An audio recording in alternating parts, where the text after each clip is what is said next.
안녕하세요. 우리 채널 오시기를 환영합니다. 저는 50대 여자예요. 여러분들은 하루아침에 돈벼락을 맞으면 어떠실 것 같나요? 저도 한때는 눈먼 돈이 나에게 떨어지면 얼마나 좋을까 하는 상상을 했던 사람이에요. 돈으로 행복을 살 순 없지만 행복하기 위해선 역시 돈은 필요하잖아요. 그리고 돈이 있다고 불행할 일은 결코 없으니 돈은 무조건 많으면 많을수록 좋다고 생각했어요. 하지만 꿈이 현실이 되는 순간 저는 돈이 많아도 불행할 수 있다는 것을 경험하게 되었고 이번 기회에 그 이야기를 하고 싶어 이렇게 사연을 쓰게 되었어요. 5살 나이 차이의 남편과 저는 같은 공장에서 일하며 만났어요. 자주 보고 처음 봤을 때부터 서로에게 호감을 갖고 있던 터라 저희는 금방 가까워졌어요.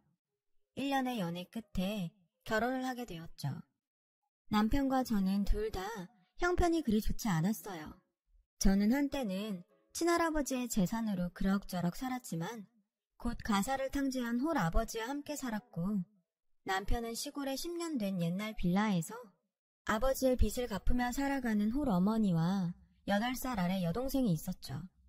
양가 사정이 다 이렇다 보니 저희는 조촐하게 겨우 결혼식만 올렸고 보증금 100만 원에 반지하 월세방에 신혼살림을 차렸어요. 말이 좋아 신혼살림이지 저희 살림은 단촐하게 그지없는 것들이었어요. 아무튼 저희는 그렇게 부부의 연을 시작했습니다. 남편은 착하고 성실했고 저는 주변에서 짠손이라고 부를 정도로 알뜰해서 마치 남편과 저는 소꿉놀이를 하듯 매일매일 즐겁고 행복했어요. 저희 부부는 형편이 좋아지면 아이를 갖기로 하고 무조건 저희 두 사람의 월급의 80%를 저금했어요. 그렇게 3년을 모으니 그리 크지는 않았지만 방 2개짜리 전세 보증금을 마련할 수 있었어요. 결혼 3년 만에 반지하 월세를 탈출할 수 있게 되었던 거죠. 반지하 월세방에서 이사가던 날 저와 남편은 얼마나 기뻤는지 그날 처음으로 손을 바들바들 떨며 소고기를 사 먹었던 기억이 지금도 생생하게 떠오를 정도네요. 저는 그때 생각했어요. 저희 부부는 젊고 이렇게 알뜰살뜰 모으면 언젠가는 저희가 꿈에 바라는 내 집 장만을 할 수 있을 거라고요. 그런 꿈이 있었기에 저희 부부는 야근을 해도 피곤하지 않았고 김치와 김, 어쩌다 상에 올라오는 햄이나 계란말이에도 진수성찬이다 여기며 기뻐했어요. 그렇게 결혼 7년이 흘렀고 남편은 이제 제법 돈도 모았으니 아이를 갖자고 했어요. 하지만 저는 솔직히 남편과 다르게 임신을 조금 더 미루고 싶었어요. 아직 집을 장만하지 못했기 때문이었죠. 제가 임신을 하면 지금 벌어오는 수입보다 돈이 당연히 적어질 텐데 그리고 아이를 낳고 당분간 아이를 키워야 하니 어쩌면 다니던 공장을 그만둬야 할지도 모른다고 생각하니까 저는 남편에겐 미안했지만 역시 임신할 시기는 아니라고 생각했어요. 그래서 처음엔 남편 몰래 피임을 하며 임신이 안 되는 척 연기를 했어요. 점점 그렇게 시간이 지나니 남편은 슬슬 걱정이 되는 눈치로 저에게 이렇게 말하더라고요. 아무리 생각해도 당신이 너무 무리해서 그런 것 같아. 앞으로 돈 버는 일은 나한테 맡기고 당신은 집에서 쉬는 게 어때? 주변에서 아이도 엄마가 여유가 있어야 생긴다고 하더라고. 남편은 꽤나 오래 고민한 얼굴로 저에게 일을 그만두면 어떻겠냐고 말했어요. 저는 아이가 안 생기면 어쩔 수 없는 거지. 뭐하러 일까지 그만둬. 그렇게 남편에게 그만 화를 냈죠. 남편은 제가 임신이 되지 않자 스트레스를 받아 짜증을 냈다고 생각하는 눈치였어요. 하지만 남편은 역시 아이만큼은 꼭 갖기를 원했고 저에게 이렇게 이야기하더라고요. 나는 당신이랑 결혼해서 지금까지 행복했지. 앞으로 우리 아이와도 많이 행복하고 싶어. 나도 다른 집 남편처럼 퇴근하는 길에 아이랑 당신 생각하면서 통닭도 사고 휴일이면 동물원이나 놀이동산에도 가보고 싶어. 저는 남편의 말을 듣고 속으로 그렇게 행복하려면 돈이 얼마나 많이 필요한데 이 남자가 현실은 모르고 꿈만 꾸는구나 하며 한심하게 생각했어요. 하지만 차마 그 말을 입 밖으론 꺼내지 못했죠. 그 후 남편은 한참 동안 지나가는 남의 아이를 부러운 눈으로 바라봤어요. 처음에는 그 모습도 짜증이 났는데 그런 남편을 보면서 점차 마음이 흔들렸죠. 공장에서 유일하게 사귄 동료가 아이를 낳았다는 소식에 찾아갔다가 처음으로 저도 엄마가 되고 싶다는 생각을 하게 되었어요. 그래서 남편에게 임신 전까지는 공장에 다니고 임신을 하면 그만두겠다고 얘기해 놓았고 남편 몰래 하던 피임도 그만뒀어요. 피임을 그만뒀으니 저는 금방이라도 임신이 될 것 같은 기분으로 지냈는데 너무 쉽게 생각한 탓일까. 임신은 생각처럼 쉽게 되지 않았어요. 남편은 이전부터 임신이 잘 되지 않는다고 생각했기에 별 생각이 없어 보였지만 저는 남편과 다르게 불안했죠. 내가 혹시 불임인가? 피임약을 계속 먹어서 임신이 안 되나? 여러 가지 생각이 들더라고요. 저는 고민 끝에 일을 그만뒀고 아이를 갖기 위해 노력하며 지냈어요. 그렇게 꼬박 3년. 저희 부부에겐 임신의 기쁨은 찾아오지 않았어요. 오히려 매번 부푼 기대감으로 임신 테스트기를 확인하다 테스트기의 한 줄을 보곤 천국과 지옥을 오갔죠. 나날이 지쳐갔어요. 그러자 보다 못한 남편은 저를 붙잡고 이렇게 말하더군요. 아이가 있었으면 좋겠지만 나는 지금처럼 우리 둘만 잘 지내도 괜찮다고 생각해. 그러니까 너무 스트레스 받지 말고 애기는 그냥 하늘에 맡기자. 그동안 당신이 너무 애썼어. 당신 혼자 애쓰는데 나는 아이만 바라고 있고 미안해서 도저히 못 보겠다. 나는 정말 괜찮으니까 우리 예전처럼 우리끼리라도 잘 살자. 힘들어하는 저를 위해 남편은 아이가 없어도 괜찮다고 말했어요. 그러면서도 고맙게도 아이 소식을 은근히 기다리고 있던 시댁에 자기가 문제가 있어 아이가 생기지 않는다고 이야기도 해주었어요. 그렇게 시간이 흘렀어요. 신혼도 아니고 아이도 없고 수입도 반으로 줄어 어디에서도 행복을 찾기는 어려웠던 어느 날 정말 생각지도 않았던 일이 저에게 일어났지 뭐예요. 4년 전 돌아가신 친정아버지가 유일하게 남겨주신 땅이 있었는데 그 땅이 글쎄 재개발이 결정돼서 대단지 아파트가 들어설 거라는 소식이었어요. 그냥 팔기는 돈이 안 되고 이렇게 저렇게 생각해도 답이 없어 놀리기만 했던 그런 땅이었는데 친정아버지가 남겨주신 꽤 많은 평수의 땅은 저에게 무려 100억이라는 어마어마한 돈으로 돌아왔습니다. 돈이 통장으로 들어오기 전까지는 이 사실이 믿기지 않아 남편에게도 알리지 않았는데 정말로 통장에 돈이 들어오던 날 저는 처음 보는 큰 액수에 통장에 찍힌 금액을 반복적으로 세보았어요. 눈으로 확인까지 했는데 너무 큰 횡재라 저는 이게 꿈인가 생시인가 어지럽기까지 하더라고요. 그래도 그 순간 가장 먼저 생각났던 사람은 역시 남편이었어요. 그동안 알뜰살뜰 절약만 하고 살았던 지난날이 떠올라 저는 얼른 이 100억이 든 통장을 남편에게 보여주고 싶었어요. 그날 저녁 전 기쁜 마음으로 남편의 퇴근을 기다렸고 제 이야기와 통장에 찍힌 돈을 본 남편은 도저히 믿어지지 않는다며 제가 그랬듯 통장에 찍힌 금액을 세고 또 세며 우리 부부는 설레는 마음으로 그날 밤 한숨도 자지 못했어요. 저와 남편은 밤새 이 돈으로 무엇을 하면 세상에서 가장 행복할 수 있을까 하는 행복한 고민을 했어요. 그리고 저는 꿈에 그리던 집장만을, 그리고 남편은 크고 고급스러운 고깃집을 차리기로 했어요. 주변에서는 저희 부부에게 돈벼락을 맞았다며 부러워했고 동시에 서로 앞다퉈 자신들의 힘든 사정을 이야기하곤 돈을 빌려달라고 했어요. 당연히 아주 친한 지인이라면 도와주지 않을 이유가 없었는데 친하지도 않았던 사람들이 어떻게 알고 자꾸만 돈을 빌려달라고 해 한동안 애를 먹었어요. 저희 부부는 그런 사람들에게 단호하게 그럴 수 없다고 거절했죠. 그러자 저희 부부를 부러워하던 사람들이 저희 부부를 원망하며 말도 안 되는 이상한 나쁜 소문을 악의적으로 만들어 퍼뜨리기 시작하더군요. 지금 생각해보니 그때부터가 시작이었던 것 같아요.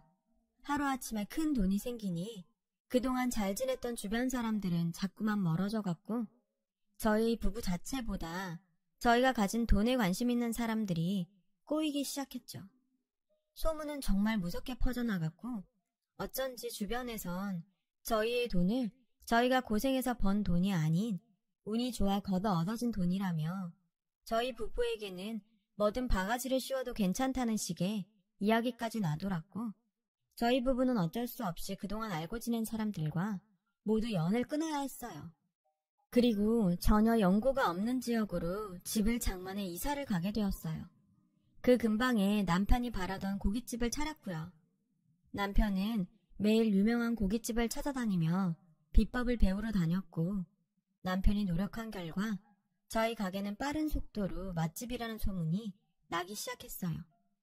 저는 그때 돈을 번다는 말이 이럴 때 쓰는 말이구나 하며 땅을 남겨준 친정아버지가 얼마나 고마웠는지 몰라요. 그런데 그러던 중 전혀 생각하지도 못했던 일이 벌어졌어요. 남편에게 제가 받은 유산에 대한 소식을 들은 시댁 식구들이 하나 둘 저에게 돈 부탁을 해오는 거예요. 아가, 내가 정말 너한테 이런 말하기 미안한데 내가 나이도 있고 몸도 성하지 못하니 네 시아버지 빚 갚는 게 너무 힘들구나. 네가 좀 도와주면 안 되겠니? 다른 사람이면 몰라도 시어머니 부탁인데 제가 어떻게 싫다고 할 수 있겠어요. 당연히 시아버지의 빚을 한 번에 갚아드렸고 그 일을 시작으로 정말 이럴 수가 있나 하는 시댁 식구들의 어이없는 요구가 계속해서 이어졌어요. 니네들은 좋은 데 살고 호의호식하면서 나한테 미안하지도 않니? 우리도 니네 집처럼, 아니 니네 집보다 더 좋은 집 하나 사줘라. 모쪼록 본가가 집이 더 좋아야지, 안 그러니? 언니, 나 이번에 치과의사랑 선보는데 언니가 나 옷이랑 가방 좀 사줘요. 이번에 니 신우가 결혼할 때 혼수는 네가 좀 해라. 그리고 예물도 네가 좀 해줘. 다른 사람도 아니고 친동생인데 그 정도는 할 수 있지? 아, 그리고 의사사위 얻으려면 열쇠 3개는 기본이라고 하더라. 참고해라. 저는 정말 기가 차서 말이 나오지 않았어요. 처음엔 제가 남편 집 사정 뻔히 다 아니까 그래, 가족이라곤 시댁 식구밖에 없는데 돈 있을 때 도와드려야지 했었는데 마치 제가 받은 유산이 자기들 돈인 것처럼 아무렇지 않게 쓰려고 하는 태도에 너무 화가 나더라고요. 그래서 시어머니가 시누이의 예물과 혼수 이야기를 하던 날 저녁 저는 가게에서 일을 마친 남편에게 이제 더 이상 시댁 식구들에게 돈에 관한 부탁은 들어주지 않겠다고 말했습니다. 남편은 순순하게 알겠다고 했지만 은근 기분이 좋아 보이진 않았어요. 그 모습에 신경이 조금 쓰이긴 했지만 설마 저는 그동안 제가 시댁에 쓴 돈이 있는데 남편이 내가 자기 식구들에게 돈 쓰는 걸 싫어한다고 생각하진 않겠지? 하며 믿고 있었어요. 그리고 더 이상 그 이야기는 하지 않았어요. 제가 아는 남편은 제 마음을 알 거라고 완전히 믿었죠. 하지만 시간이 흐르고 남편이 변했다는 걸 알 수 있었어요. 나름 동네에서 맛있다고 소문이 났던 우리 가게에 어쩐 일인지 조금씩 손님이 끊기기 시작했고 저는 그 이유가 궁금했던 고민 끝에 점심시간에 맞춰 가게에 가보았죠. 그동안 남편이 알아서 잘 운영하고 있던 가게는 제가 예고도 없이 방문하자 종업원들이 깜짝 놀라는 눈치였고 가게 어디에서도 남편의 모습은 보이지 않았어요. 알고 보니 매일 아침 가게로 출근하던 남편은 저에게 거짓말을 한 거였고 한참이나 가게에 나오지 않고 있는 상태라는 거예요. 그렇죠. 문제가 있었던 거죠. 주인도 관심을 안 가지는 음식점에 누가 관심을 가지고 오겠어요. 주인이 안 나오니 그 가게는 뻔한 거죠. 저는 그 순간 정말 설마 했어요. 남자가 갑자기 큰 돈이 생기면 없던 허영심도 생기고 유혹에 잘 넘어가 바람을 피기도 한다는 말을 듣곤 했거든요. 저는 그날로 제발 아니길 바라며 다음날 출근을 한다는 남편의 뒤를 밟았어요. 그러자 저와 상의도 없이 집과 떨어진 유료 주차장에서 외제차로 바꿔 타는 남편을 보게 되었습니다. 곧이어 골프장의 모든 장비를 다 갖춘 남편을 목격하게 되었어요. 놀랐지만 한편으로는 그래, 바람만 피지 말아라 하며 간절하게 바랬죠. 남편은 그런 저의 간절한 바램을 한순간에 부셔버렸어요. 골프장에 들어간 남편은 저보다 한참이나 어린 여자와 당연하게 스킨십을 하더라고요. 남편이 쓴 카드 내역서를 살펴보니 남편의 외도는 사실이었어요. 저는 그 순간 남편과 시댁 식구들이 모두 괘씸하게 느껴졌어요. 지가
안녕하세요. 우리 채널 오시기를 환영합니다. 너 정말 해도 너무한다. 아무리 네 아버지 유산이지만 어떻게 네 신랑 이름으로 된 재산이 하나도 없냐? 남자가 자기 앞으로 아무것도 없는데 어떻게 사업을 하겠어? 내가 우리 아들 기죽고 사는 거 생각하면 속이 다 타서 쟤만 남았다. 엄마, 그만하세요. 이 사람이 유산으로 받은 건데 왜 내 이름으로 해요? 당연히 다 이 사람 앞으로 해야죠. 나나 엄마나 다 이 사람 덕에 사는 사람이니 그런 말 하지 말아요. 저는 시어머니의 말에 정남이가 뚝 떨어졌는데 또 남편의 저런 저자세의 모습엔 조금 마음이 불편했어요. 그렇게 시간이 흘렀고 남편은 여전히 반성하는 듯 성실한 모습과 저에게 잘하려고 노력했어요. 시간이 시간인지라 저는 견고하게 닫혀있던 마음을 조금씩 풀기 시작했죠. 그리고 마음속으로 그 사건이 있었으니 남편이 무서워서라도 다시 지난날 같은 실수는 하지 않을 거라는 생각에 남편을 용서해주기로 마음먹었죠. 그런데 그런 제 마음을 비웃기라도 하듯 정말 예상하지 못했던 장소에서 남편의 실체를 보게 되었어요. 미안하다며 외제차와 여자를 정리했다고 말한 남편은 여전히 그 차를 타고 다녔고 제가 봤던 그 어린 여자와 아파트 모델하우스를 둘러보고 있었어요. 자기야, 정말 나 이 집 사주는 거야?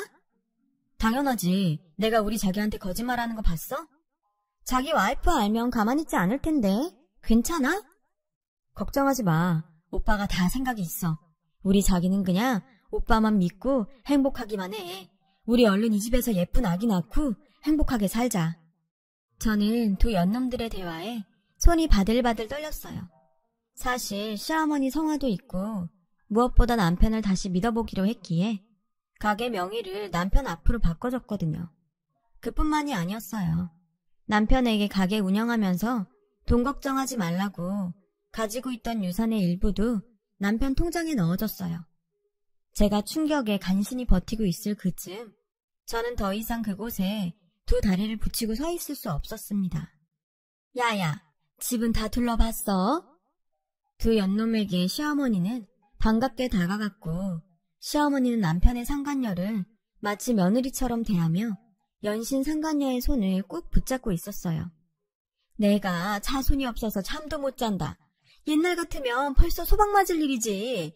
네가 부디 우리 집 대를 이어다오. 걱정하지 마세요. 다만 저는 첩은 싫어요.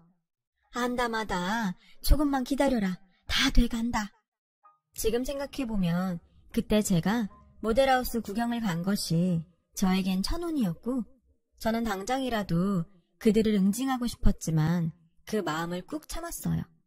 그리고는 태어나 처음으로 심부름센터라는 곳을 찾아가 이 몰상식한 것들이 벌이고 있는 모든 일을 알아봐 달라고 했어요. 그 결과 저는 남편이 제가 상속받은 유산을 이혼하며 나눠 가질 방법에 대해서 여기저기 알아보고 다녔다는 것을 알게 되었어요. 명의가 자기 앞으로 되어 있지 않은 한 불가능하다는 결과에 어떻게든 자기 명의로 재산을 돌리려고 온갖 수작을 부리고 있다는 것까지 모두 알게 되었죠. 그중 정말 소름은 설마 했던 그 일의 중심에 저희 시어머니가 있었다는 거였는데요. 찢어지게 가난했던 이 거렁뱅이 같은 것들이 돈맛을 보고 눈이 뒤집힌 꼴이었어요. 저는 제가 그동안 이 거렁뱅이들한테 쏟아부은 것들을 되찾아올 방법을 생각해야 했어요. 그래서 달력을 뒤져보며 한 가지 묘책을 생각해냈죠. 그 묘책을 실행할 때는 다음 달 있을 시어머니 생신이 디데이였어요. 저는 시어머니와 남편 그리고 시누이까지 모두 환장할 미끼를 생각했고 북유럽 크루즈 여행을 예약했어요. 어머, 아가, 이게 다 뭐냐? 크루즈? 엄마, 이거 배 타고 해외여행하는 거야.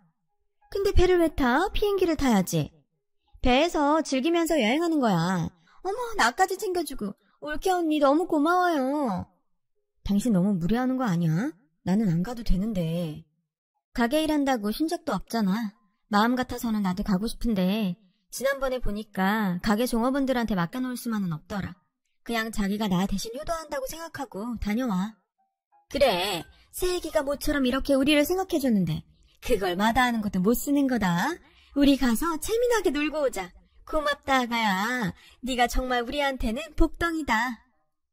좋아 죽겠는 시어머니와 남편 시누이를 보며 저는 맹수가 발톱을 숨기듯 환하게 미소를 보여줬어요. 그리고 마침내 그들이 여행을 떠나는 날, 저는 그들을 배웅하며 그들이 돌아와서 마주할 지옥을 하나둘 만들기 시작했어요. 가장 첫 번째로는 남편 앞으로 해준 가게를 처분하는 일이었고, 배우자이면서 이전 소유자였기에 아무런 의심도 받지 않은 채 가게를 팔아치울 수 있었어요. 저는 최대한 빨리 잔금을 받기로 하고 곧이어 시댁 본가로 내려가 시어머니가 살고 계신 아파트를 내놨어요. 집을 사들일 때 명의는 제 앞으로 해놓은 것이 정말 다행이 아닐 수 없었어요. 그 집 역시 잔금을 최대한 빨리 받기로 하면서 저는 그들이 떠난 보름 만에 제가 그동안 퍼날랐던 돈을 회수하는 데 성공했습니다. 그중 가장 애를 먹었던 건 시누이의 예물과 혼수였는데, 저는 모든 준비를 마치고 매제를 찾아가 이렇게 말했어요. 알고 계실지 모르겠는데 제가 시누이 결혼할 때 해준 게 좀 많아요. 집, 차, 병원. 그게 다 저희 아버지가 남겨주신 유산으로 산 것들인데, 제가 이혼을 하면 법적으로 시누이가 저에게 다 돌려줘야 한다고 하더라고요. 어떻게, 매제가 저한테 다시 돌려줄래요? 아니면 그거 다 갖고 저희 시누이랑 이혼할래요? 시누네 내외의 부부에는 예상했던 것처럼 참 얇았어요. 매제는 저의 말에 받은 것들을 돌려줄 수 없다며 신우와 이혼을 하겠다고 했고, 신우가 오기 전에 이혼 소송을 하겠다고 했어요. 저는 남편이 귀국하기 하루 전 마지막 통화를 했고 핸드폰도 없이 캐나다로 넘어갔어요. 아무것도 모르고 귀국한 남편과 시어머니 그리고 시누이는 한순간에 알거지와 이혼녀가 되었고, 가진 것도 갈 것도 없는 처지에 놓인 그들은 제 돈에 눈이 멀어 왕래도 거의 하지 않았던 친척집을 전전하며 저를 찾느라 혈안이 되어 있었어요. 시누이와 이혼한 매제는 저희 좋은 정보통이었죠. 저는 캐나다에서 그들이 허우적거리는 지옥 소식을 들으며 이제까지 누리지 못했던 여유를 누려봤어요. 그리고 그동안 당한 후구직과 배신감을 치유받았죠. 저는 관광비자가 끝나는 날 한국으로 돌아왔고 남편과 이혼 소송을 시작했습니다. 그리고 오랜만에 법정에서 남편을 보게 되었어요. 너 내가 죽여버릴 거야. 내 돈 내놔. 저 사기꾼 같은 년? 네가 우리를 속여놓고 얼마나 잘 사는지 내가 두고 볼 거야. 남편은 거의 미쳐서 저를 보며 법원에서 죽일 듯 소리를 질렀고, 방청석에 있던 시어머니 역시 마치 사기꾼을 본 듯이 눈이 뒤집혀 있었어요. 판사님은 이 모든 광경을 보고 저에게 이혼 소송 승소라는 선물을 주셨어요. 한때는 아무것도 없어도 행복했던 부부였는데, 저는 이혼을 하고 홀가분한 동시에 마음이 생각처럼 좋진 않았어요. 그리고 재판 결과를 받아들이지 못하는 남편을 보고 어쩌면 남편은 그 독과 같은 돈의 맛에 다신 예전의 착하고 성실한 모습으로는 돌아갈 수 없을지도 모른다는 생각을 하면서, 아이러니하게도 반지하 월세방을 탈출하면서 먹었던 소고기 생각이 났어요. 만약 드라마 같은 돈벼락이 저에게 떨어지지 않았다면 저는 지금 어떻게 살고 있을까요? 돈이 있으면 당연히 행복할 거라고 생각했는데, 뜻밖의 떨어진 돈벼락은 전혀 예상하지 못한 행복과는 거리가 먼 결과를 가지고 왔어요. 다 제가 부족한 탓이었겠죠. 저는 아버지가 남겨주신 돈으로 자선사업을 준비하고 있어요. 제가 가진 돈이 더 이상 독이 되지 않길 바라며 부디 여러 곳에서 좋은 영향을 끼쳤으면 좋겠어요. 세상엔 돈보다 중요한 것들이 많은 것 같아요. 그리고 지금은 그런 것들을 많이 발견한 사람이 어쩌면 정말 행복한 사람이 아닐까 생각하고 있습니다. 부디 지금 저의 이야기를 들어주신 분들은 돈보다 소중한 행복을 많이 발견하시길 진심으로 바라며, 지금까지 제 이야기를 들어주셔서 고맙습니다. 여러분, 사연 댓글에 응원과 현명한 조언 부탁드려요. 좋아요와 구독은 저에게 큰 힘이 됩니다. 오늘도 좋은 일 가득하세요.